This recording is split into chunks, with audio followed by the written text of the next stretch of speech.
कल से और अभी तक पिछले 24 घंटों में 2 बार ईरान और यूएस की जो वार्ता होनी है वो या तो टल चुकी है या टाले जाने का दबाव पड़ा है। इजराइल ने स्टोरीज प्लांट की हैं और अभी तक ये साफ नहीं है कि कल फ्राइडे को टॉक्स होने वाली है कि नहीं। और उसके बीच में एक बड़ी बात हो गई है। जेडी वैंस, यूएस के वाइस प्रेसिडेंट जो इस समय है, उन्होंने कह दिया कि खामनेई साहब से, इमाम खामनेई से डोनाल्ड ट्रंप बात तक नहीं कर सकता। वो जिससे चाहे बात कर सकता है दुनिया में, पुतिन से चाहे वो फोन उठा के बात कर ले जब भी चाहे, जी जिनपिंग से कर ले, लेकिन इमाम खामनेई से नहीं कर सकता।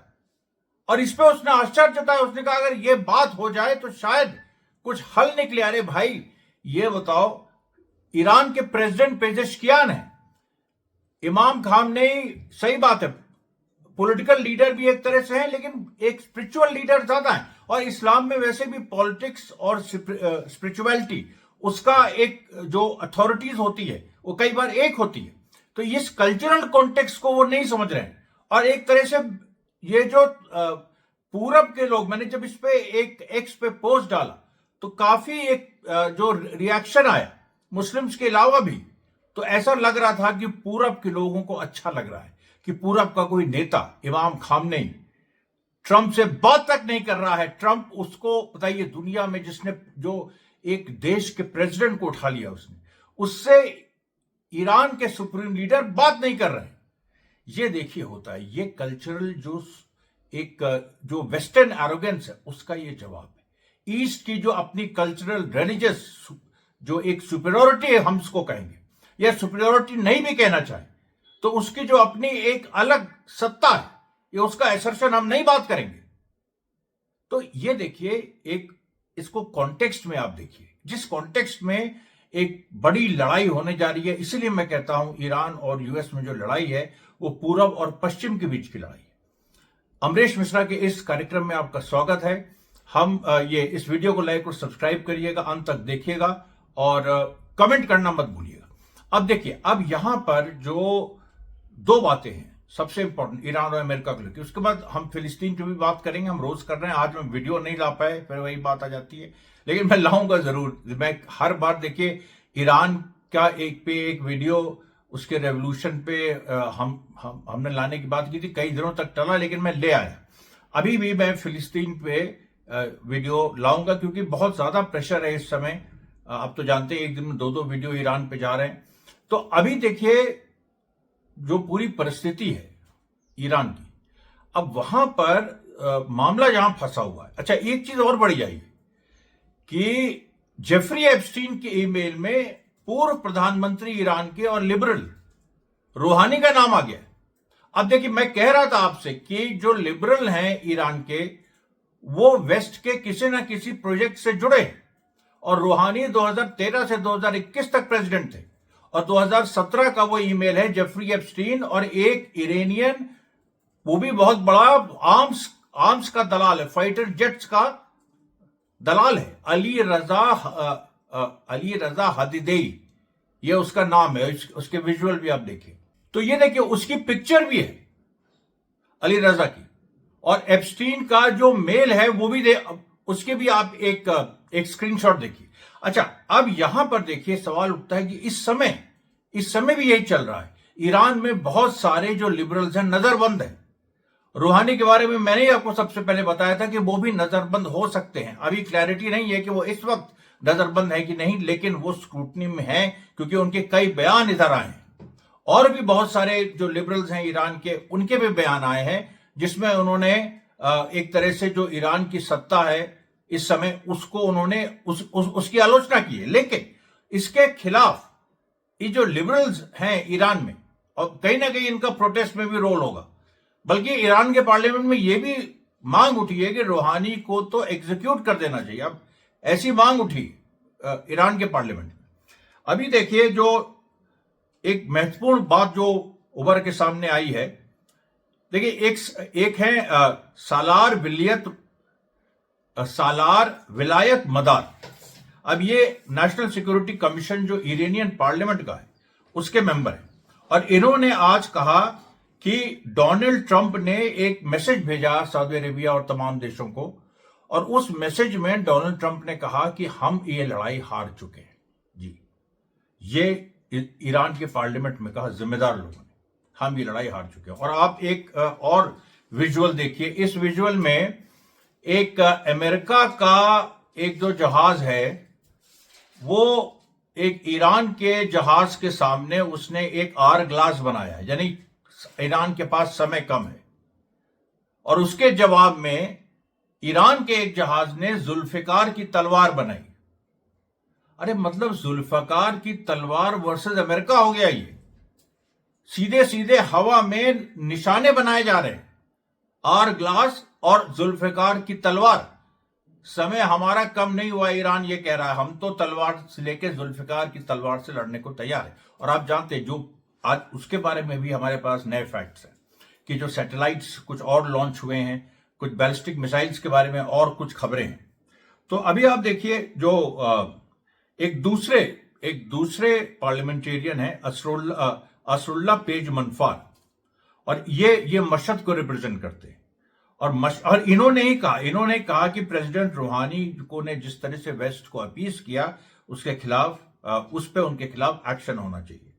उसके बाद अमीर हुसैन सबीती, इन्होंने भी कहा, इन्होंने तो पेजेश्कियान की सरकार को इन्होंने कंडेम किया। उन्होंने कहा कि आज ईरान की जनता ये चाहती है कि यूएस पे प्रीएम्प्टिव स्ट्राइक हो, जनता की ये मांग है। और मैं आपसे फिर कह रहा हूं, देखिए जंग जो होती है ना, उसमें ऊपर के लोगों का कैलकुलेशन होता है, लेकिन जनता का भी एक मूड होता है।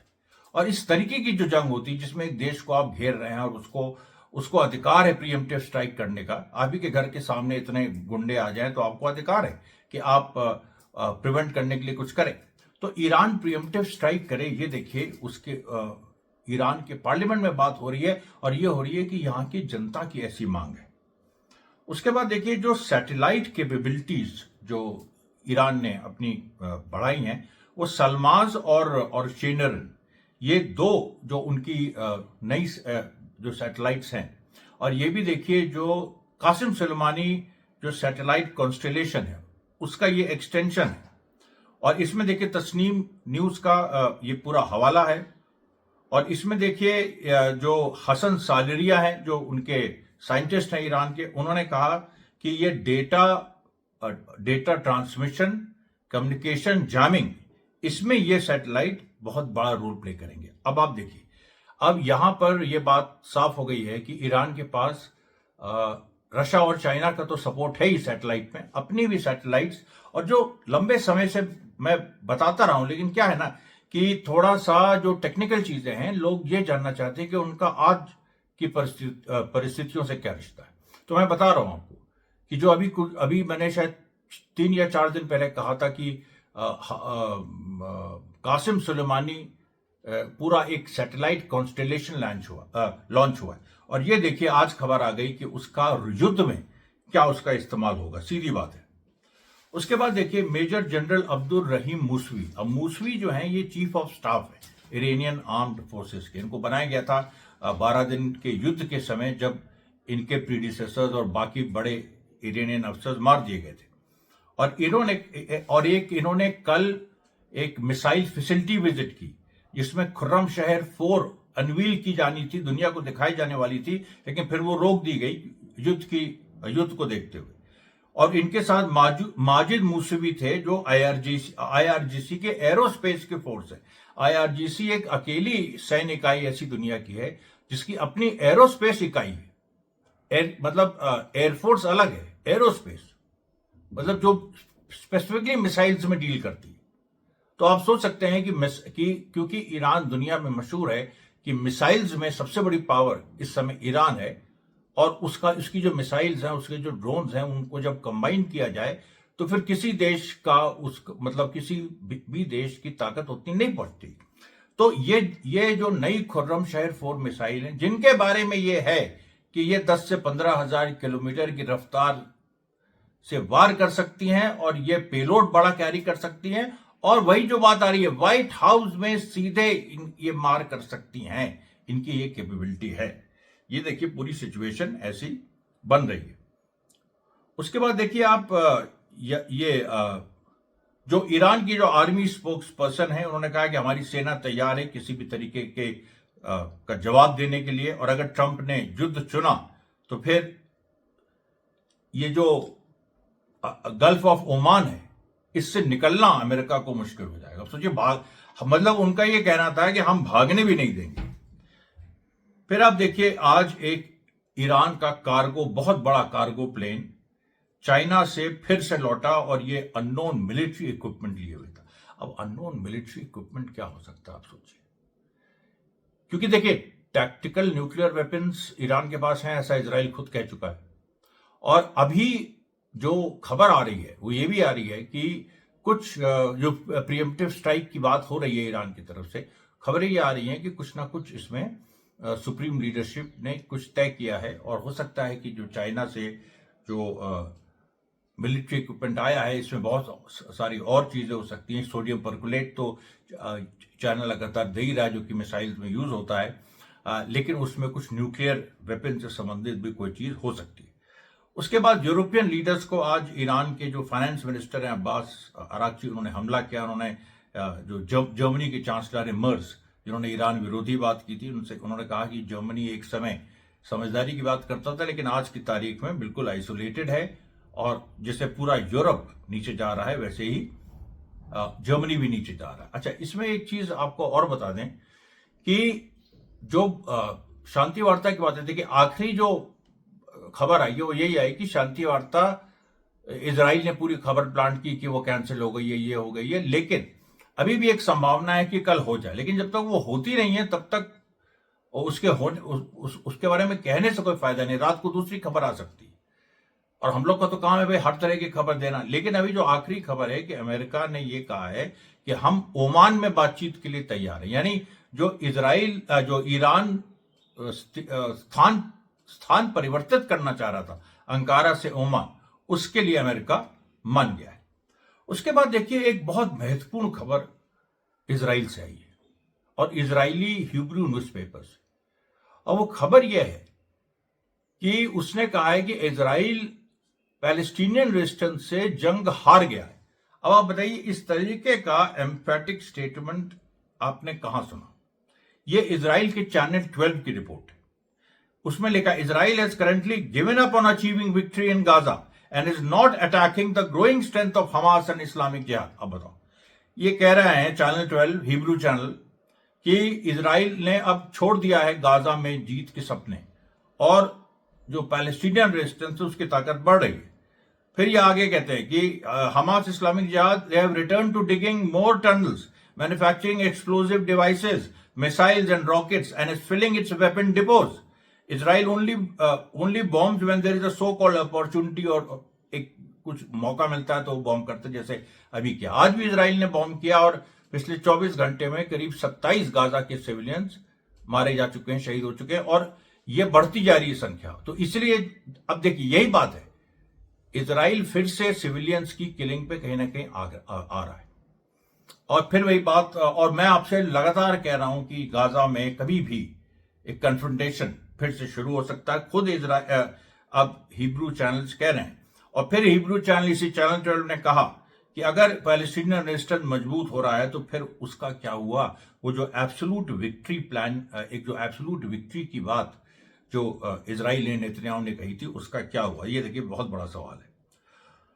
उसके बाद अब देखिए जो रशिया और उस समय के सोवियत यूनियन और अमेरिका की जो न्यूक्लियर ट्रीटी थी स्टार्ट करके फेमस, तो उसकी मियाद खत्म हो गई। अब नई ट्रीटी अगर नहीं बनेगी तो फिर सारे देश आजाद है, खासतौर पे रशिया आजाद है, जितने भी न्यूक्लियर हेड्स वो चाहे वो डेवलप कर सकता है। और रशिया ने यह भी कहा है कि अगर कोई फ्यूचर ट्रीटी होती है न्यूक्लियर वेपन्स को कम करने की या उनको रेगुलेट करने की, उसमें चाइना का भी हिस्सा होना चाहिए। तो ये भी देखिए एक महत्वपूर्ण खबर है। उसके बाद यूक्रेन में देखिए जो बात आ रही है कि जो नेटो का आर्टिकल 5 है, जिसमें यह है कि नेटो के किसी भी देश की रक्षा करना सारे और नेटो कंट्रीज का अधिकार है, मतलब उनकी रिस्पॉन्सिबिलिटी है। तो यूक्रेन पर जो आर्टिकल 5 ये था कि अभी नेटो का मेंबर यूक्रेन नहीं है, लेकिन आर्टिकल 5 की उसको हद में ले आया जाए।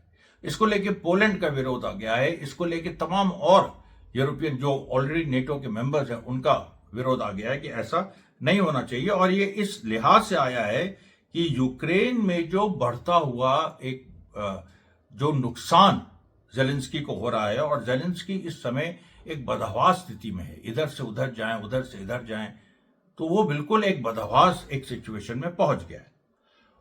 उसके बाद देखिए ये जो इंग्लैंड में एक देखिए जो प्रो पैलेस्टाइन एक्टिविस्ट था, आप तो जानते हैं उनका पैलेस्टाइन एक्शन संगठन को टेररिस्ट ऑर्गेनाइजेशन कह दिया था। फिर 24 लोगों को उठा लिया था इंग्लैंड की पुलिस ने, लंदन की पुलिस ने, जब उन्होंने एल्बिट सिस्टम्स को बंद कराया था। तो वो जो पूरा उसमें से 24 में से मेरे ख्याल से आज 6 लोगों को छोड़ दिया गया है। उनके खिलाफ कोई एविडेंस नहीं है और कोर्ट ने बहुत हार्ड स्टैंड लिया, यूके की कोर्ट ने। उनमें से 5 छूटे हैं, एक शायद किसी और केस में अभी जेल में। तो ये एक बड़ी जीत हुई है और ऐसा लग रहा है कि इंग्लैंड में जिस तरीके से एक प्रहार सिविल राइट्स पे हो रहा था पैलेस्टाइन के नाम पे, वो काफी हद तक बंद हुआ है। और फिर देखिए टर्की के प्रेसिडेंट अर्दोगन ने सोमालिया का सवाल उठा दिया। उन्होंने यहां इजराइल का विरोध कर दिया है। उन्होंने कहा है कि इजराइल सोमाली लैंड को रिकग्नाइज करने के लिए पहुंच गया। हम सोमालिया के साथ हैं और सोमालिया के साथ ईरान भी है और एक्सिस ऑफ रेजिस्टेंस भी है, रशिया और चाइना भी है। तो अर्दोगन ने भी कहा कि हम सोमालिया में सरकार के साथ हैं और इजराइल की किसी भी मंसूबे को हम सफल नहीं होने देंगे। तो ये देखिए आज की खबरें थी। कल तक के लिए धन्यवाद साथियों, बहुत बहुत धन्यवाद।